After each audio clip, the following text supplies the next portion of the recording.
Welcome, dear brothers and sisters, friends and comrades.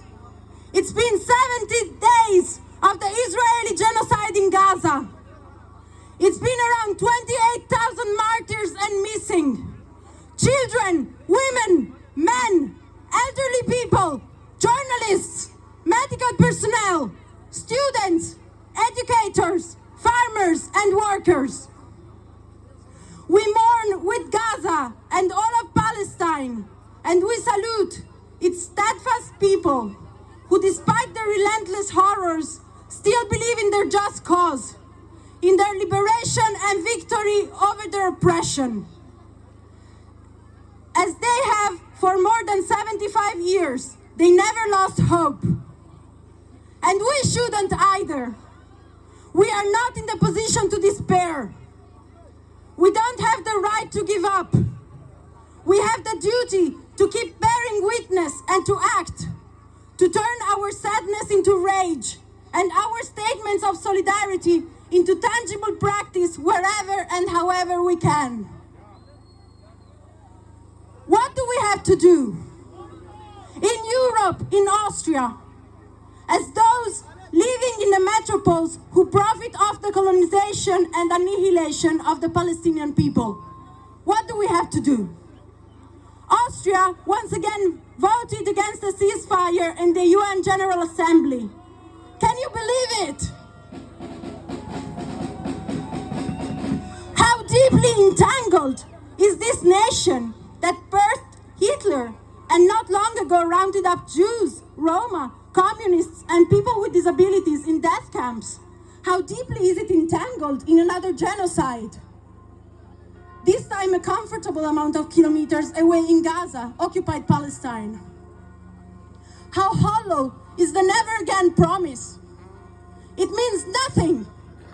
It is just another piece of the post-Holocaust nation branding. Austria did not learn from its fascist history, and we will not get tired of pointing out this truth. May its politicians, their institutions and media slander and try to criminalize us all they want. We know who they are and what they do. We know that they enjoy hosting Zionist intelligent experts and employ their security technology.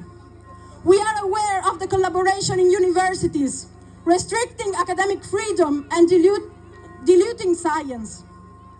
We see the Israeli flags on the chancellery and the parliament, mocking the principle of neutrality that was imposed on Austria by the forces of liberation after they defeated the Nazis. We observe companies like Siemens, who have a presence here, being engaged in the crimes of the occupation, in the theft of Palestinian resources and land, providing transport infrastructure and extracting electricity for European use. We notice Israeli products being sneaked into our daily life, from SodaStream bubble water to stolen avocados and dates being sold in supermarkets. We must escalate the pressure on the complicity of our government and companies to divest, to step down from its support for Israel and its genocidal endeavors. We must alert our civil society to boycott, to make Starbucks, McDonald's and Burger King pay the price for their investments in apartheid and settler colonialism.